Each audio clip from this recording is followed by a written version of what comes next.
Halo semuanya, perkenalkan aku Lafis Nurani Hasan, mahasiswa tingkat 1 di Akuntansi Universitas Gadjah Mada.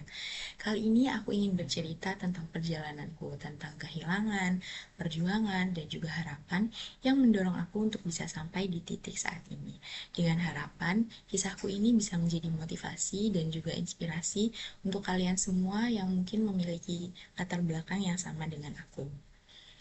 Aku adalah anak bungsu dari dua bersaudara, dan aku lahir dari keluarga yang cukup berada dulunya. Semua yang aku mau bisa ada di depan mata dalam sekejap. Ulang tahunku juga selalu dirayakan secara besar-besaran, dan aku memiliki banyak mainan dan juga barang yang mungkin belum banyak dimiliki oleh anak-anak lain pada saat itu. Tidak hanya itu, aku juga tumbuh di dalam keluarga yang penuh dengan cinta dan juga kehangatan, di mana kedua orang tuaku tidak segan untuk menunjukkan rasa saling mencintai satu sama lainnya. Dan aku juga dikenal sebagai anak yang berprestasi di bidang akademik maupun non-akademik. Dari kecil, aku selalu menjadi juara kelas, dan orang tuaku pun mendukung aku untuk ikut berbagai kegiatan. Aku ikut les menyanyi, les musik, les menari, les menggambar, les teater, les renang, les voli, pidato, puisi, hingga aku bisa menjuarai berbagai perlombaan hingga di tingkat provinsi. Aku bisa mengatakan bahwa kehidupanku adalah impian bagi semua anak dulunya. Namun semua berubah dalam sekejap. Tepatnya tahun 2017 menjadi titik balik kehidupanku. Karena kedua orang tuaku mengalami kecelakaan yang berakibat cukup fatal, karena setelahnya ayahku tidak lagi bisa bekerja.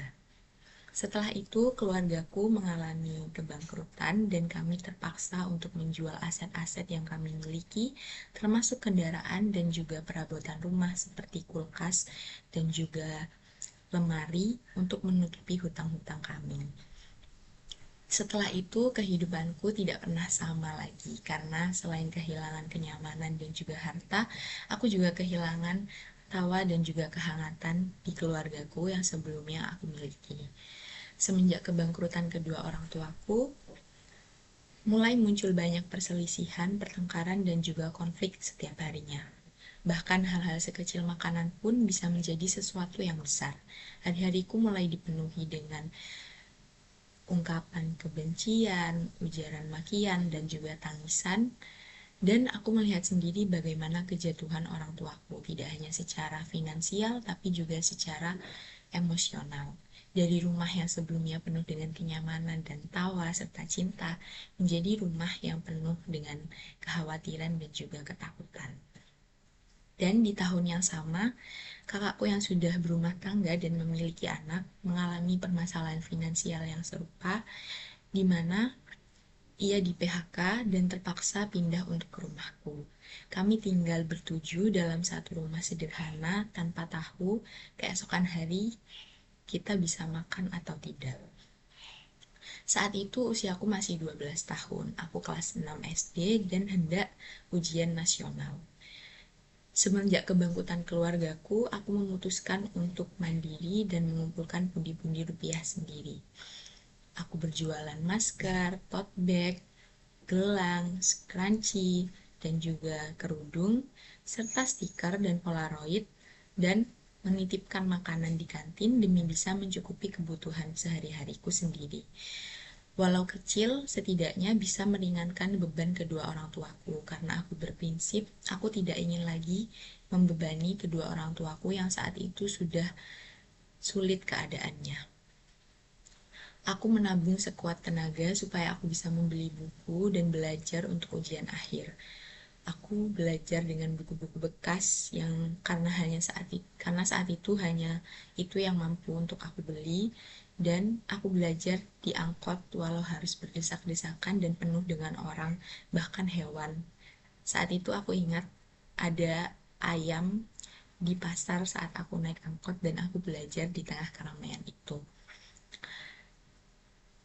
Walaupun muncul sedikit rasa bingung, takut, malu, marah, bahkan tidak terima dengan keadaan, apalagi saat muncul pertanyaan dari orang-orang lain, Aku berusaha hal itu tidak mematahkan semangatku ataupun menggoyahkan aku. Aku tetap belajar dan berusaha sekuat mungkin untuk tetap berprestasi, hingga akhirnya aku bisa menjadi peraih nilai rata-rata ujian nasional tertinggi di kotaku. Namun tidak sampai di situ, tahun 2021 juga menjadi mimpi buruk dalam hidupku, karena tidak hanya satu ujian, tapi masalah datang secara bertubi-tubi.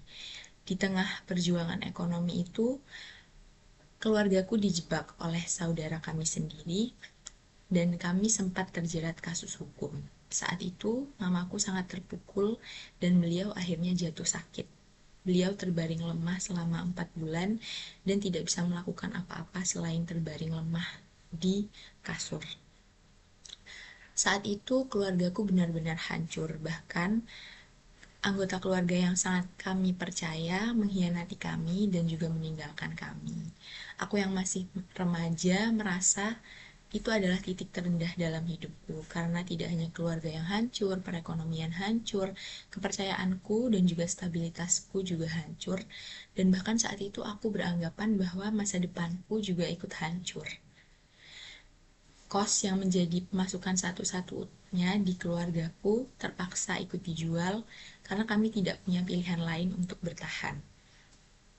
Dan penurunan ekonomi semakin terjadi di keluargaku. Tidak membawa saku dan juga berjalan kaki sehari-hari ke sekolah itu juga menjadi makanan sehari-hari untuk aku. Aku bahkan pergi ke sekolah dengan sepatu yang sudah jebol karena aku tidak memiliki uang untuk membeli sepatu yang baru. Dan keluargaku sempat ada di titik di mana saluran air di rumah kami diputus karena kami menunggak selama 4 bulan dan tidak memiliki uang untuk membayarnya. Kami harus menumpang ke rumah tetangga-tetangga kami untuk bisa mandi dan juga mencuci. Bahkan aku juga harus menjual pakaian-pakaian yang aku miliki demi bisa bertahan hidup. Kalau dilihat sebenarnya seperti di film-film, tapi ini benar-benar terjadi di kehidupanku. Dan aku tetap berusaha untuk berprestasi dan berjuang di tengah kehidupan dan pergelutan seluruh masalah yang terjadi di hidupku saat itu. Walau rasanya seperti sedang berjalan di tengah tebing tanpa tali, dan bahkan rasanya seperti gelas kaca yang dijatuhkan dari tebing tinggi yang hancur dan tidak bisa utuh kembali. Aku tetap mengikuti berbagai perlombaan, aku tetap aktif berprestasi, aku mengikuti organisasi dan juga berbagai kegiatan, walau harus dengan pengorbanan dan juga perjuangan yang lebih dari teman-temanku yang lain karena keterbatasan ekonomi yang aku miliki. Setiap pergi ke sekolah, aku selalu mempertanyakan kepada diriku sendiri, sebenarnya untuk apa aku berjuang, untuk apa aku bertahan sekuat ini, untuk siapa dan kenapa. Aku pergi ke sekolah dengan beban yang kepala yang penuh beban, dengan senyum palsu dan juga mata bengkak karena terlalu sering menangis. Tapi anehnya, aku tetap bertahan, aku tetap berjuang sejauh itu. Karena dalam hati dan aku mempunyai prinsip bahwa aku tidak boleh hancur walau dunia di sekelilingku hancur. Jadi, aku ingat saat itu aku pergi untuk mewakili kotaku di ajang siswa berprestasi tingkat provinsi. Saat teman-temanku yang lain diantar dengan mobil, aku diantar dengan motor Astrea jadul yang saat itu bahkan mogok. Dan itu pun hasil meminjam dari tetanggaku. Karena keluargaku tidak memiliki kendaraan untuk mobilitas sehari-hari. Walau rasanya minder, tapi aku berusaha untuk hal itu tidak menggoyahkan semangatku dan prinsip yang aku punya untuk bisa tetap berprestasi. Walau menghadapi banyak cemoohan dan juga diremehkan oleh orang lain, aku tetap berusaha sekuat yang aku bisa dan aku juga mengadu kepada Yang Maha Kuasa. Karena dalam hati aku berkata, kalau aku berhenti sekarang, aku tidak akan tahu seberapa jauh aku bisa melangkah. Hingga akhirnya aku bisa mencapai titik ini, diterima di universitas terbaik di Indonesia, satu-satunya dari kotaku, di UGM ini. Waktu itu, saat membuka pengumuman sepulang kerja pukul 12 malam karena aku habis lembur, dengan tangan gemetar aku membuka websitenya, dan saat muncul tulisan "Selamat, Anda diterima", aku langsung menangis keras. Rasanya semua luka, tangis, perjuangan, dan juga permasalahan yang aku lewati selama ini muncul kembali di kepalaku. Dan dalam hati, aku berkata, ternyata aku nggak hanya bertahan, tapi aku juga sampai di titik ini. Semua luka, pengorbanan, dan perjuanganku selama ini tidak sia-sia, semuanya terbayarkan. Jadi, dari semua ini, hal yang dapat aku pelajari adalah bahwa kehilangan tidak mendefinisikan siapa kita. Bahwa kita mungkin punya kehidupan yang sempurna sebelum hal itu dihancurkan oleh realita. Tapi kita juga bisa memilih untuk tidak membiarkan realita itu menghancurkan impian yang kita punya.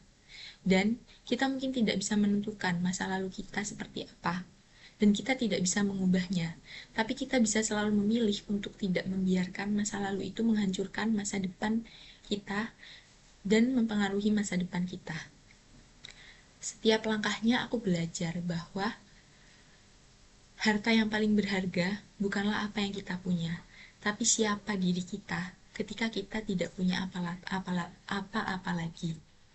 Jadi, sedikit pesan yang ingin aku sampaikan untuk kalian semua adalah bahwa kita bisa kehilangan segalanya. Tetapi ketika kita masih punya harapan, walau itu sekecil benang, pegang harapan itu kuat-kuat, karena benang itulah yang akan menarik kita keluar dari kegelapan yang sebelumnya. Dan kehilangan bukanlah akhir. Itu adalah awal untuk kita menemukan siapa diri kita sebenarnya. Dan hidup bisa berubah dalam sekejap, tapi kita selalu punya pilihan untuk tumbuh atau jatuh. Sekian cerita yang aku miliki dan perjalanan hidupku. Mungkin ini bisa menjadi inspirasi dan juga pelajaran untuk kita semua, bahwa kita harus tetap berjuang sekuat apapun, bahkan sehancur apapun keadaan kita, karena kita tidak pernah tahu masa depan kita seperti apa. Dan ketika kita akhirnya mencapai mimpi kita, rasanya semua perjuangan itu bisa terbayarkan. Jadi untuk kalian, jangan menyerah.